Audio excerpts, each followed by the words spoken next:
নমস্কার সবাইকে। চলো আজকে চার সাথে খাওয়ার জন্য কিছু বানাই।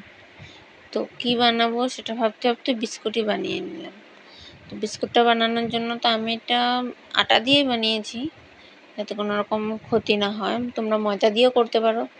দেখো, আটাটার সাথে আমি প্রথমেই সাদা তেল নিয়ে নিলাম। সাদা তেল নিয়ে ভালো মতো মিক্সড করে সামান্য একটু পরিমাণে নুন দিয়ে দিলাম, যাতে একটু নুন মিষ্টি মিষ্টি লাগে। আর মিষ্টির জন্য আমরা গুড়টা ব্যবহার করব এখানে। তোমরা চাইলে চিনিটাও ব্যবহার করতে পারো। তা আমি চিনিও দিয়েছিলাম, গুড়টাও দিয়েছিলাম।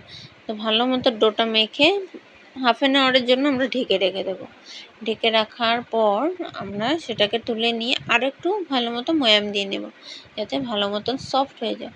তো সেটাকে নিয়ে বেলে নিয়ে বিস্কুটের শেপ দিয়ে দেবো। কিছু তোমাদের কাছে যেটা থাকবে সেটা দিয়ে শেপ দিয়ে নেবে।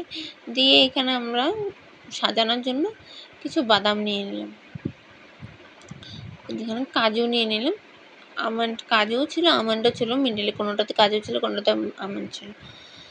তো দেখো, সেগুলোকে নিয়ে একসাথে করে বানিয়ে নেব। বানিয়ে নেওয়ার পর আমরা কী করবো, বিস্কুটটাকে চুলোয় দেবো। চুলোতে প্রথমে বালু দিয়ে ভালো মতন হিট করে নেবো 15 মিনিট পর হিট হওয়ার পর কড়াইটা, তারপর আমরা বিস্কুটটাকে দিয়ে দেবো।